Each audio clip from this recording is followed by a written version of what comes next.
Glória a Jesus. Salmo de número 23, é um salmo bem conhecido, e eu gostaria de nessa noite refletir com os irmãos acerca deste salmo, a fim de que sejamos edificados. Louvado seja o Senhor.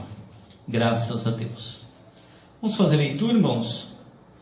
Diz assim: O Senhor é o meu pastor, nada me faltará. Deitar-me faz em verdes pastos, guia-me mansamente a águas tranquilas. Refrigera a minha alma, guia-me pelas veredas da justiça, por amor do seu nome. Ainda que eu andasse pelo vale da sombra da morte, não temeria mal algum, porque tu estás comigo. A tua vara e o teu cajado me consolam. Preparas-me uma mesa perante mim na presença dos meus inimigos. Unges a minha cabeça com óleo, o meu cálice transborda. Certamente que a bondade e a misericórdia me seguirão todos os dias da minha vida, e habitarei na casa do Senhor por longos dias. Bendito seja Deus, graças a Deus, louvado seja o Senhor. Eu gostaria nessa noite de compartilhar com os irmãos este salmo, que é um salmo de fato muito conhecido, irmãos. Eu tenho certeza que todos os irmãos que aqui se encontram já muitas vezes devem ter feito leitura deste salmo. Acredito que juntamente com o Salmo 91, dentre 150 salmos, esses dois são os mais conhecidos. E dentre um e outro, acredito que o Salmo de número 23 seja o mais conhecido, até mesmo que o Salmo 91. É um salmo que foi escrito por um homem chamado Davi.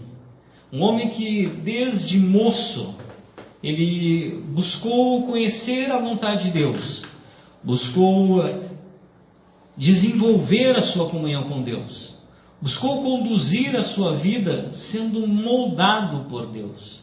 Um moço que diz a palavra do Senhor que um dia estava no campo cuidando das ovelhas de seu pai, trabalhando. Ele tinha por ofício ser pastor de ovelhas. E os pastores naquele tempo, naquele período, naquele momento da história, eles eram pessoas bastante simples. Normalmente, quando os homens não tinham capacidades especiais para desenvolverem outros ofícios, ou para ser um soldado e ir à guerra, como os irmãos de Davi haviam ido, eles acabavam no campo cuidando das ovelhas. Um trabalho simples. É um trabalho que não envolvia qualidades muito especiais daquele que o desenvolvia. Mas a Bíblia diz que um dia Davi lá no campo ele recebe a notícia. O mensageiro chega até ele e ele é informado que Samuel estava na sua casa. E que Samuel ali vinha trazendo da parte do Senhor uma ordenança para ungí-lo sobre rei de Israel. A Bíblia diz que este moço foi ungido e voltou para o campo para cuidar das ovelhas de seu pai. Pouco tempo depois, em meio a uma guerra, o Senhor o exaltou. Ele derrotou um dos gigantes filisteus. E a Bíblia diz que a partir daí, a ação do Espírito de Deus na vida de Davi se tornou cada vez mais intensa, até o ponto em que ele atingiu o ápice da promessa de Deus. Ele se tornou rei sobre Israel. E ele é reconhecido até os dias de hoje como sendo o rei mais importante de Israel. Aquele que se destacou. Aquele que é chamado na Bíblia de o homem segundo o coração de Deus. Porque a despeito de ser um homem com falhas e fraquezas, como muitos textos bíblicos nos revelam, ele é aquele indivíduo que tinha a ousadia, a coragem, a fé de chegar diante de Deus e orar ao Senhor em meio às suas falhas e fraquezas, dizer para Deus que Deus não retirasse de sobre a vida dele seu espírito. Davi foi um homem que se destacou em todas as Escrituras. Quando nós lemos o Antigo Testamento, ele é um personagem central no Antigo Testamento, assim como a sua descendência, depois dele Salomão e outros que vieram.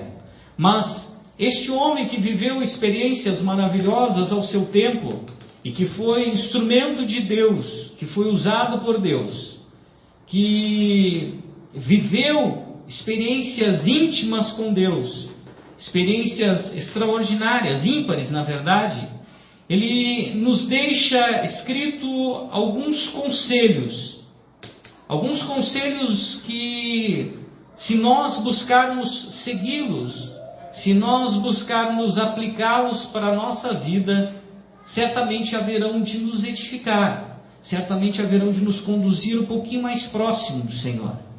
Como eu sempre digo para os irmãos, a Bíblia não é um livro do acaso.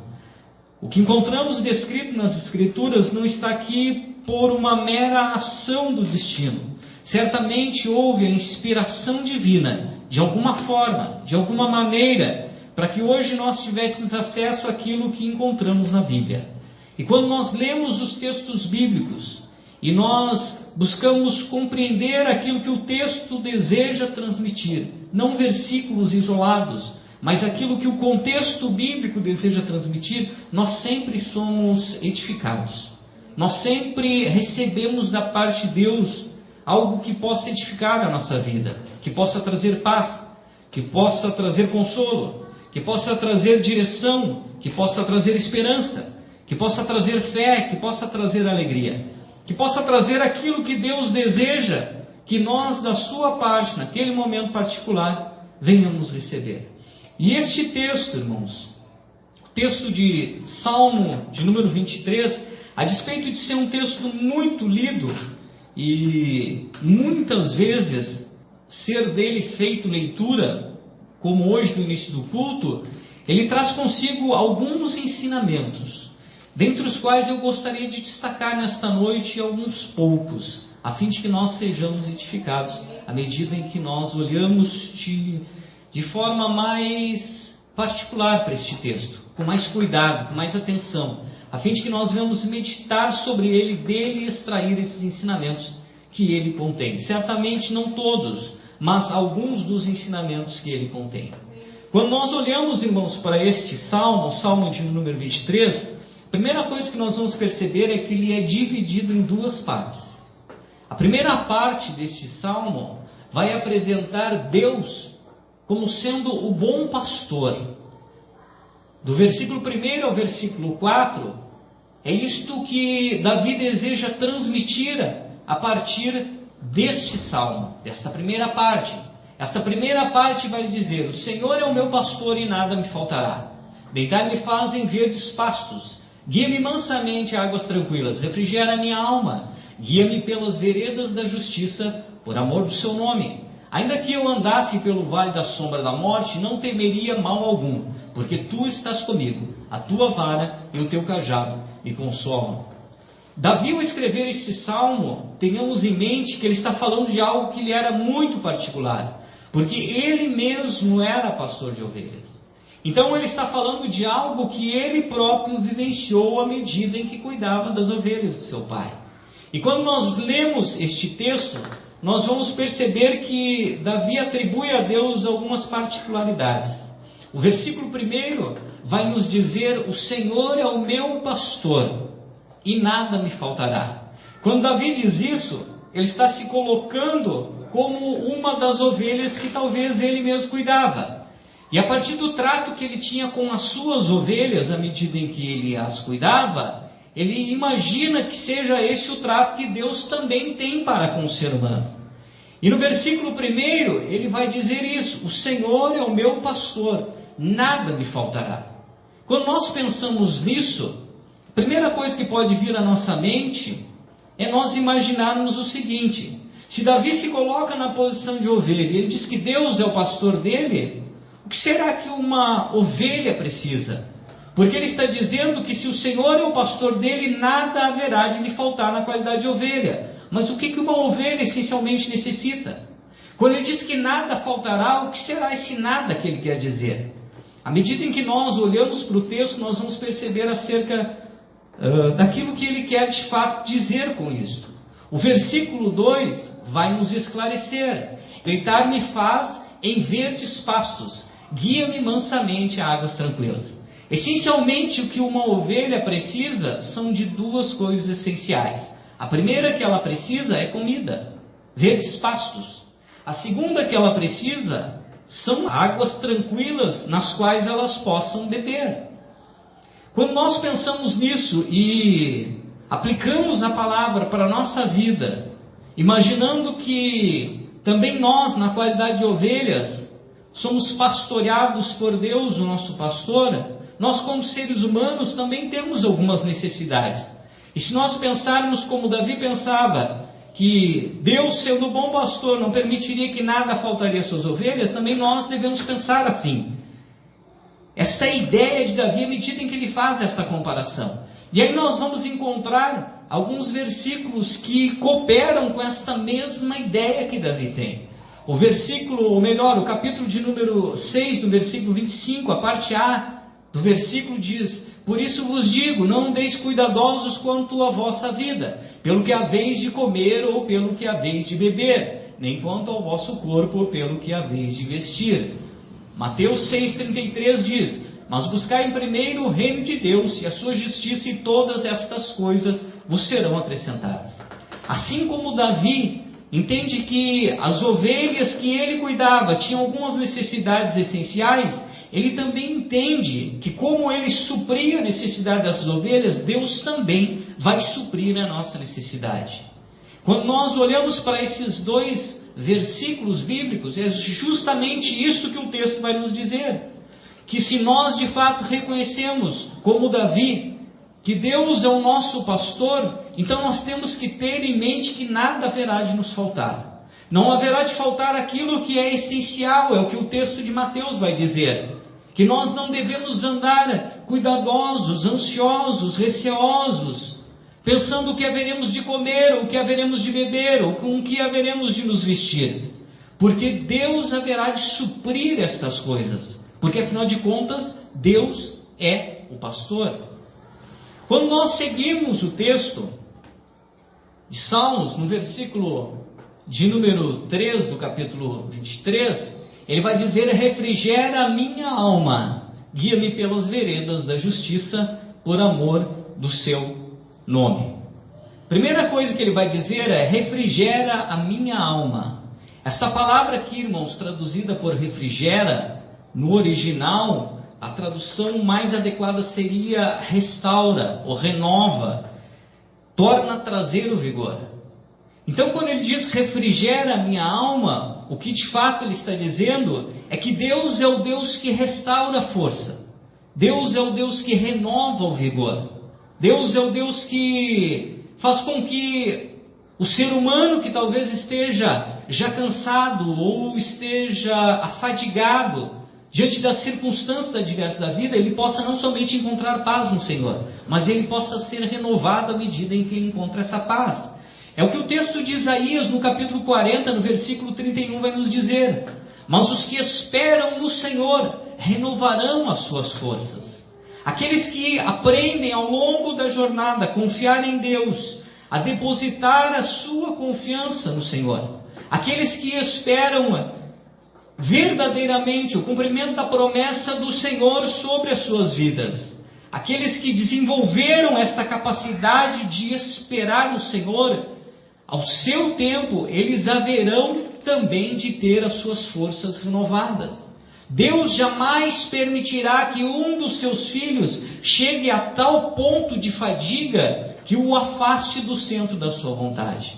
Nós só saímos da presença de Deus, nós só nos desviamos do caminho, nós só abandonamos a vereda da justiça se nós assim desejarmos. As lutas, as tribulações, as dificuldades, os problemas que nos aguardam ao longo da jornada, com os quais fatalmente em algum momento nós vamos nos deparar, eles não têm o poder de nos tirar da presença de Deus. Nós podemos nos cansar das tribulações, nós podemos nos afadigar frente às lutas, nós podemos nos sentir debilitados em algum momento da jornada, mas se nós aprendermos a esperar em Deus, se nós aprendermos a desenvolver uma confiança profunda no nosso Deus, como as ovelhas tinham no seu pastor, fatalmente o Senhor haverá de nos renovar. O Senhor vai nos trazer novamente o bom ânimo. O Senhor vai nos trazer a fé, a alegria, a capacidade de resistência frente aos problemas. O texto de Provérbios, no capítulo 12, a parte A do versículo 28, vai nos dizer: na vereda da justiça está a vida.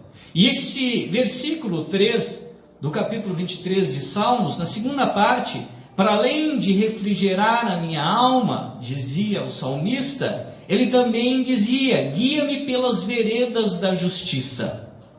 O Senhor nos conduz pelas veredas da justiça. Ora, o que seriam as veredas da justiça? As veredas da justiça, o livro de Provérbios vai nos dizer que são caminhos de vida. São caminhos que nos conduzirão à vida que o Senhor nos tem prometido. Lembre-se que a promessa de Jesus, por ocasião dos momentos que precediam a sua ascensão, reunido com os seus discípulos, ele deixou para os discípulos uma promessa que nós, a priori, como discípulos, também deveríamos viver, e que infelizmente muitos hoje não vivem. E não vivem não é porque Deus não deseja, porque a promessa de Deus é para todos. O que o Senhor nos prometeu foi vida, e vida em abundância. As veredas do Senhor, os caminhos do Senhor, em sendo trilhados, eles nos conduzirão até o centro, o cerne da vontade do Senhor. Esses caminhos serão caminhos de vida. Esses caminhos serão caminhos que serão trilhados não com amarguras, tristezas, angústias, aflições, mas serão trilhados com a presença do Senhor. O que é um caminho de vida, senão um caminho que nós trilhamos estando o Senhor conosco? Lembre-se que Jesus disse que Ele é o caminho, a verdade e a vida. Se nós trilhamos pelas veredas da justiça, e essas veredas de justiça são caminhos de vida, isso implica dizer que os nossos caminhos estarão sendo assistidos pelo Senhor, que o Senhor estará conosco. Nós só conseguimos alcançar esta promessa de viver a plenitude da vida que Cristo nos prometeu, esta vida em abundância, se nós estivermos andando com Jesus. É impossível nós alcançarmos essa plenitude de vida sem a presença daquele que de fato é a manifestação de vida, sem a presença do próprio Jesus. De tal forma e maneira que, se você ainda não experimentou viver estes caminhos de vida propostos por Cristo, essa plenitude de vida, o que talvez esteja faltando é a comunhão com Ele.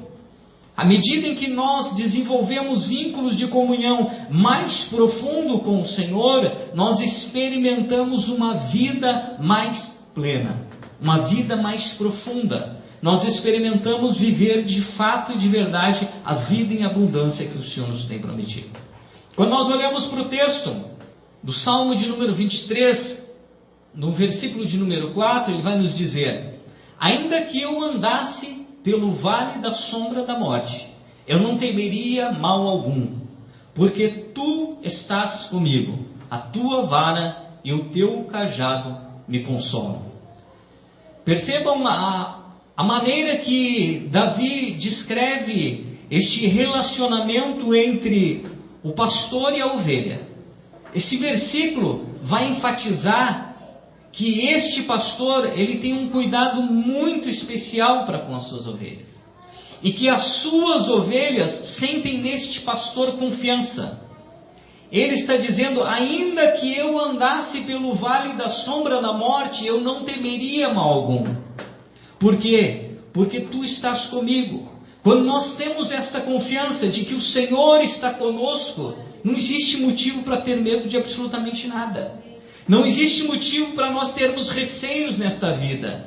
A Bíblia diz que o perfeito amor, ele lança fora todo o medo. O perfeito amor é a manifestação intensa de Cristo na nossa vida.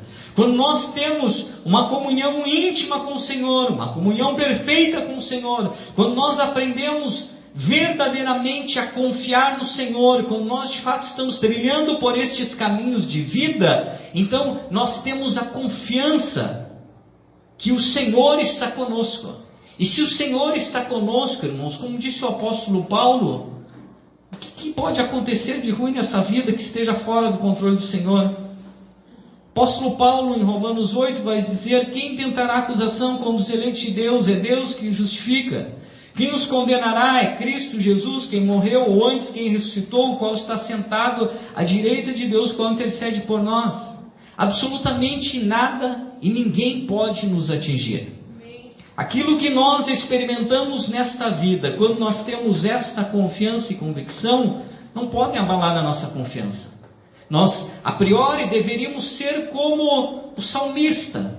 Está afirmando que a ovelha é com seu pastor. Ele está dizendo que ainda que ele, quando a ovelha andasse no vale da sombra e da morte, não temeria mal nenhum. E não temeria mal não é porque ele se achava um ser especial, porque ele está se colocando na posição de uma simples ovelha, um animal que não tem qualidades que possam livrá-lo de um ataque de um lobo, livrá-lo de um ataque de uma fera, que não podem resistir à investida de um animal mais forte. De tal forma que a confiança que ele está dizendo, quando ele diz que ainda que ele andasse pelo vale da sombra da morte, ele não temeria mal nenhum, não está na confiança de quem ele é, mas está na confiança daquele que está com ele.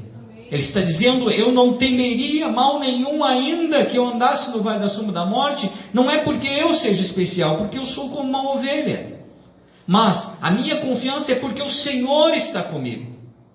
E se o Senhor de fato está conosco, e nós temos esta convicção, a priori nós não deveríamos temer absolutamente nada. Quando nós tememos as circunstâncias adversas da vida, talvez seja porque nós ainda não tenhamos compreendido a natureza da graça de Deus, ou esta revelação da parte de Deus para conosco, esta consciência de que o Senhor de fato está conosco. Quando nós olhamos para a Bíblia, o Salmo 91:11 vai nos dizer, porque aos seus anjos dará ordem a teu respeito para que te guardem em todos os teus caminhos. O texto bíblico vai nos afirmar que o Senhor ordena que os anjos acampem-se ao nosso redor a fim de nos guardarem. Aí talvez alguém pense assim, mas eu confio na ação dos anjos a meu favor, mas eu desejo que o Senhor esteja comigo. A Bíblia diz que quando Moisés guiava o povo pelo deserto, quando eles haviam saído da terra do Egito, em determinado momento, o povo se tornou muito rebelde, o povo se tornou duro de coração, o povo se insubordinou contra Deus, o povo não queria seguir a Deus. A Bíblia diz que Deus, vendo aquilo, chega para Moisés e disse, olha Moisés, eu não posso ir no meio desse povo, porque esse povo é um povo de dura serviço. Se eu for no meio deste povo, eu vou acabar consumindo esse povo. A Bíblia diz que Deus diz para Moisés, mas eu vou fazer o seguinte, para que esse povo não trilhe pelo caminho do deserto, sem ter uma segurança, sem ser guardados, eu vou enviar um anjo no meio deste povo. Se fosse um de nós no deserto, junto com Moisés, talvez nós disséssemos o seguinte, se um anjo está maravilhoso. Se o Senhor enviar um anjo junto conosco, não tem problema nenhum, Senhor, a vitória vai ser certa. Se o anjo estiver nos guardando, está ótimo. Certamente nós diríamos isso. E a priori não seria um pensamento errado. Mas a Bíblia diz que Moisés disse o seguinte para Deus, olha Senhor, se o Senhor não for conosco, se o Senhor não estiver conosco, então nem nos faça subir daqui. Porque é essencial a sua presença em nosso meio. E é o que o texto vai nos afirmar em Mateus, no capítulo de número 28, no versículo 20, na parte B do versículo. Jesus foi quem afirmou isso, eis que eu estou convosco todos os dias até a consumação dos séculos. Quando nós entendemos isso, que o Senhor está conosco, então não há o que nós temos medo, não há o que temermos. Nós temos que viver a palavra, e viver a palavra é acreditar na plenitude daquilo que a palavra revela. Por vezes nós acreditamos em determinados pontos da palavra do Senhor, quando nos são favoráveis, ou quando dizem algo que de fato nós desejamos ouvir, ou quando nós podemos aplicá-lo para a nossa vida, no sentido de nos trazer uma segurança, algo que talvez seja de mais fácil compreensão, de mais fácil entendimento, algo que seja mais simples para a nossa mente humana e natural. Mas a verdade é que toda a palavra de Deus é palavra de Deus. E se o Senhor afirma que Ele estaria conosco, nós não temos que ter dúvida disso, muito pelo contrário. Nós temos que crer nisso de todo o nosso coração. Quando nós cremos nisso, quando a nossa fé está depositada de fato e de verdade no Senhor, então nós podemos dizer como Davi: ainda que eu ande pelo vale da sombra da morte, ainda que eu ande por lugares perigosos, ainda que as circunstâncias me sejam adversas, eu não vou temer mal nenhum. Por quê? Porque Jesus está comigo. Se essa confiança, irmãos, ela existir em nosso coração, nós perderemos o temor, o receio, o medo, isso tudo passa. O cristão encontra a maturidade espiritual quando ele atinge esta compreensão, quando ele aprende a viver esta palavra, que ele entende que de fato Cristo está com ele. Mas se Cristo estiver comigo, irmãos, então não haverá mais problemas, não haverá mais dificuldades, não haverá mais adversidades. Não é isso que o texto diz. O que o salmista está dizendo é: ainda que as adversidades venham, ainda que os problemas existam, ainda que as circunstâncias adversas se apresentem para nós ao longo da jornada, a nossa confiança não é a garantia de não passarmos por situações difíceis. A nossa segurança e garantia é que, em passando por essas situações, o Senhor haverá de estar conosco. E se o Senhor estiver conosco, então, assim como Deus, estando junto com o povo de Israel, trilhando pelo caminho deserto, alcançou a promessa, nós também haveremos de alcançar. O texto vai nos dizer essencialmente isto. A segunda parte, irmãos, deste salmo, o salmista não apresenta Deus como sendo o bom pastor, mas ele apresenta Deus como sendo um bom anfitrião. O anfitrião, os irmãos sabem que é aquele indivíduo que recebe alguém na sua casa. Essa segunda parte do Salmo de número 23 vai nos dizer isso. O Senhor não é apresentado aqui como sendo bom pastor, mas como sendo um bom anfitrião. E o texto vai nos dizer: preparas uma mesa perante mim na presença dos meus inimigos. Unges a minha cabeça com óleo, o meu cálice transborda. Certamente que a bondade e a misericórdia me seguirão todos os dias da minha vida, e habitarei na casa do Senhor por longos dias. Percebam, irmãos, que a partir deste momento, versículo de números 5 e 6, Davi muda o seu enfoque. Ele já não está mais fazendo menção ao trato de um pastor para com uma ovelha, mas ele está fazendo menção do trato de um anfitrião para com um dos seus convidados. E a primeira coisa que ele vai dizer no versículo 5 é que esse anfitrião prepara uma mesa perante ele na presença dos seus inimigos. O livro de Salmos, no capítulo de número 27, no versículo 6, vai nos dizer exatamente isso. Também agora a minha cabeça será exaltada sobre os meus inimigos, que estão em redor de mim. O que o salmista está dizendo é que se nós, de fato, aprendemos a andar com Deus, a nos relacionarmos com Deus, a termos uma vida com Deus, então o tempo de nós sermos exaltados haverá de chegar. O tempo em que o Senhor haverá de nos preparar uma mesa na presença dos meus inimigos. Aquele indivíduo que se assenta numa mesa na presença dos seus inimigos, ele está sendo posto num lugar de honra, num lugar de destaque. Ele está sendo posto num lugar aonde ele está sendo honrado por aquele que o convida e aonde os seus inimigos podem vê-lo, mas não estão sentados na mesa.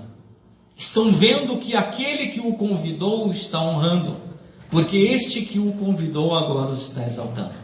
De tal forma, irmãos, que se o tempo ainda de você ser exaltado por Deus não chegou, vai chegar. Você tem que ter paciência. Você tem que saber esperar o tempo de Deus. E quando eu falo de exaltação, eu não estou falando de soberba, irmãos. Quando eu falo de exaltação, eu não quero dizer que Deus vai matar esse, vai fazer não sei o que com aquele, vai humilhar aquele, não. Quando eu falo de exaltação, o que eu estou dizendo é que Deus haverá de honrar a tua fé nele, que Deus haverá de honrar a tua confiança, que Deus haverá de te exaltar, e que aqueles indivíduos que talvez até o dia de hoje nunca creram em ti quando servo de Deus, nunca te viram como um filho de Deus, nunca te viram como alguém que de fato teve um encontro com Deus. Em algum momento o Senhor permitirá que eles vejam isso. E aí você será exaltado na presença dos seus inimigos. É isto que o texto está dizendo. Seguindo o texto, ainda no versículo de número 5 do capítulo de número 23, ele diz: unges a minha cabeça com óleo. Unção com óleo era uma prática comum, até os tempos de Jesus, na verdade. Era uma prática comum entre o povo judeu. Quando eles se reuniam, ou quando alguém resolvia dar um banquete, era comum as pessoas estarem assentadas na mesa e o anfitrião, o dono da casa, aquele que convidou, ele derramava sobre a cabeça dos convidados mais honrados um pouco de uma especiaria.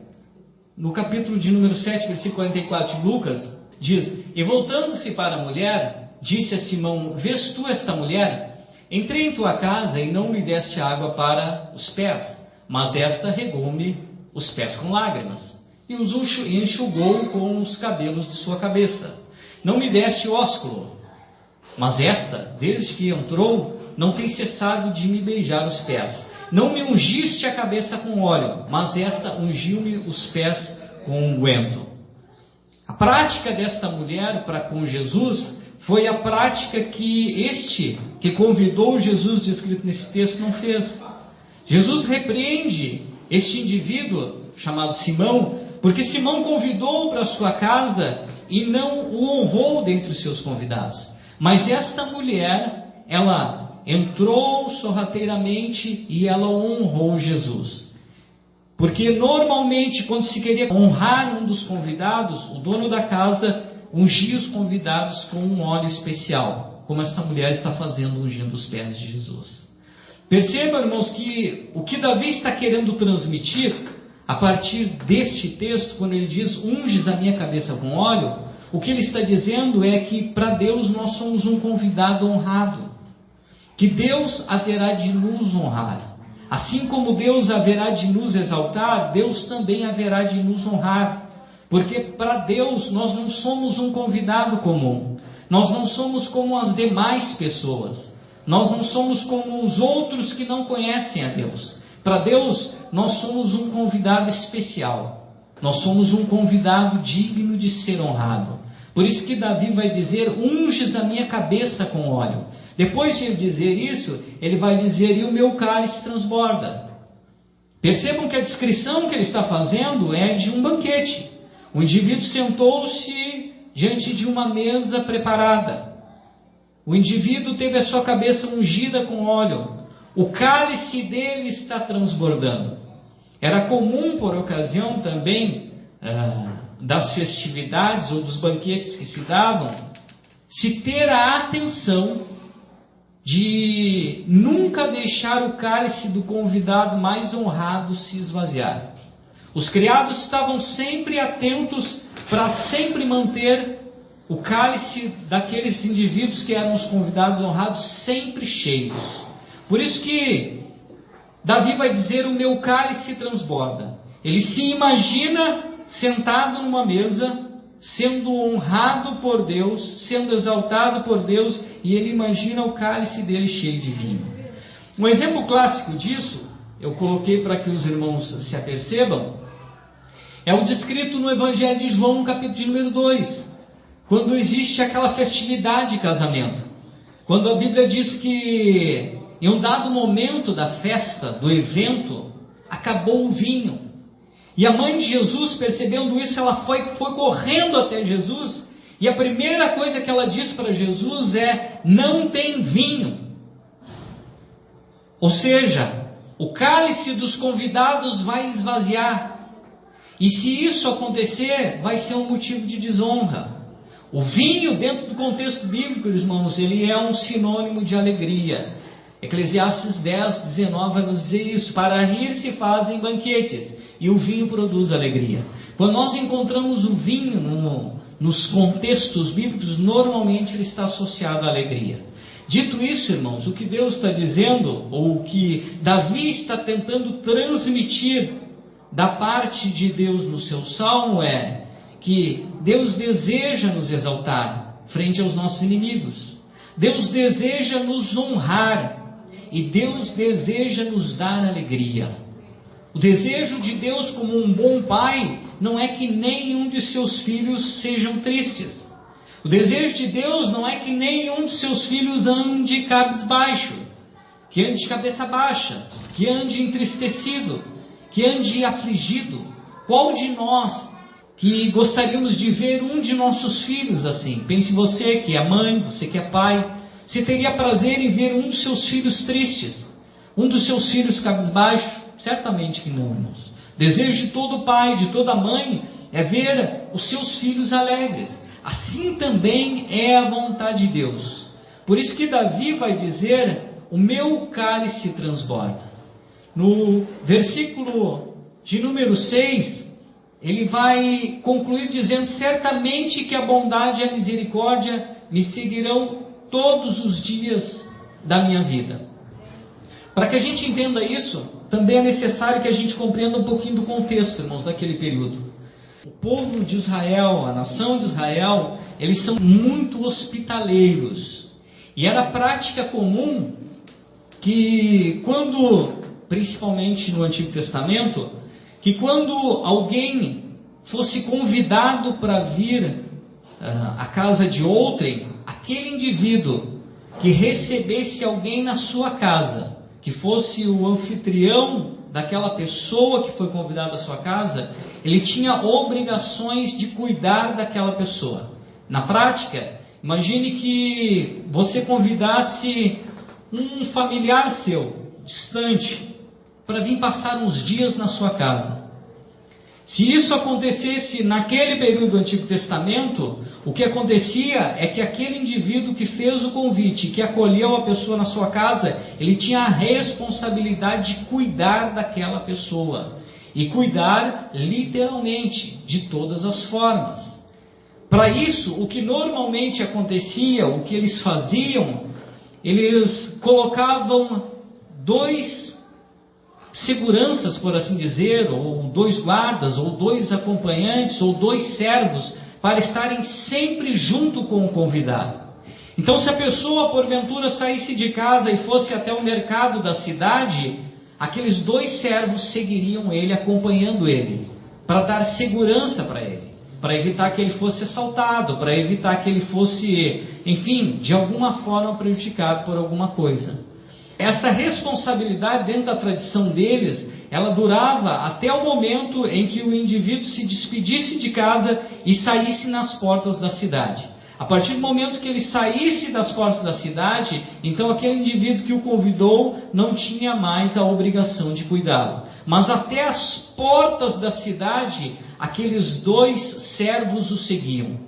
Eles iam com ele até que ele saísse da cidade. Quando ele saía, então, a obrigação do dono da casa encerrava. Quando nós vemos este texto, que diz: certamente que a bondade e a misericórdia me seguirão todos os dias da minha vida, o que o salmista está querendo dizer é isso, que assim como aqueles indivíduos daquele período colocavam 2 servos para acompanhar aquele que era convidado, ele está dizendo que também a bondade e a misericórdia de Deus haverão de me seguir todos os dias da minha vida. E se a bondade e a misericórdia de Deus haverão de me seguir todos os dias da minha vida, então certamente o melhor lugar para ele é estar para sempre na casa do Senhor. Porque na casa do Senhor ele sempre estaria sendo seguido pela bondade e pela misericórdia do Senhor. Quando nós lemos o texto de Romanos, no capítulo de número 2, versículo 4, o texto vai nos dizer: ou despreza a riqueza da sua bondade, e tolerância, e longanimidade, ignorando que a bondade de Deus é o que te conduz ao arrependimento. O salmista vai dizer que a bondade e a misericórdia me seguirão. A bondade de Deus é que me conduz ao arrependimento. Se a bondade de Deus não me seguisse todos os dias da minha vida, quando o ser humano falho, no primeiro momento que eu errasse, eu ficaria prostrado. Porque o que nos conduz ao arrependimento diante das nossas falhas é a bondade de Deus. Por isso é necessário que a bondade de Deus nos siga. O texto de Lamentações 3:22 vai dizer: as misericórdias do Senhor são a causa de nós não sermos consumidos. Se a bondade de Deus não me seguisse todos os dias, me levando ao arrependimento frente às minhas falhas e fraquezas, e se a misericórdia de Deus, ela não se renovasse todos os dias sobre a minha vida, certamente nenhum de nós estaria na presença do Senhor. De tal forma que o salmista está querendo dizer é isso, que assim como aqueles indivíduos que tinham cuidado sobre outros que estavam sob seu teto, debaixo do seu cuidado, na sua casa, eles colocavam 2 servos para cuidá-lo, também aqueles que estão debaixo do cuidado do Senhor terão a bondade e a misericórdia do Senhor seguindo-os continuamente. O salmista encerra o texto no versículo de número 6 dizendo isso: e habitarei na casa do Senhor por longos dias. E Jesus, no Evangelho de João, no capítulo de número 14, no versículo 2, vai dizer: na casa do meu Pai há muitas moradas, e se não for assim, eu vou teria dito. A vontade de Deus é que nós venhamos habitar em sua casa. A vontade de Deus é que a bondade e a misericórdia do Senhor nos assista todos os dias de nossa vida. Esta é a boa vontade de Deus. Assim sendo, irmãos, para finalizar, o que o Salmo de número 23 vai nos dizer em essência, ou o que vai nos ensinar efetivamente, é que Deus provê o necessário. Que Deus é aquele Deus que provê o básico, comida, bebida. Deus provê aquilo que é necessário. Que Deus, Ele renovará as nossas forças quando necessário. Que Ele nos dará vida em abundância à medida em que andarmos com Ele. Que Ele estará conosco em momentos difíceis, mesmo que nós venhamos andar no vale da sombra da morte. Que Ele estará conosco em todas as circunstâncias adversas da vida. Que Ele nos protegerá, que Ele nos exaltará, que Ele nos honrará, que Ele nos alegrará. E mesmo se falharmos, Ele nos restaurará. Sua misericórdia nos acompanhará, e um dia nós habitaremos com Ele. Quando nós olhamos para este salmo, nessa perspectiva, ele faz todo sentido. Quando nós buscamos compreender aquilo que de fato a palavra de Deus deseja nos transmitir, então ela de fato, irmãos, é muito mais rica do que aquilo que nós a priori imaginamos ser. Talvez, frente às tribulações e angústias e dificuldades, muitas vezes é difícil nós enxergarmos a ação de Deus nessa proporção em nossa vida. Mas creia nisso. Se o Senhor de fato é o teu pastor, se você de fato é a ovelha do Senhor, essas promessas são para a sua vida. Deus deseja isso. Deus anela que estas promessas o alcancem. E Deus deseja que um dia você se torne um habitante definitivo na sua casa.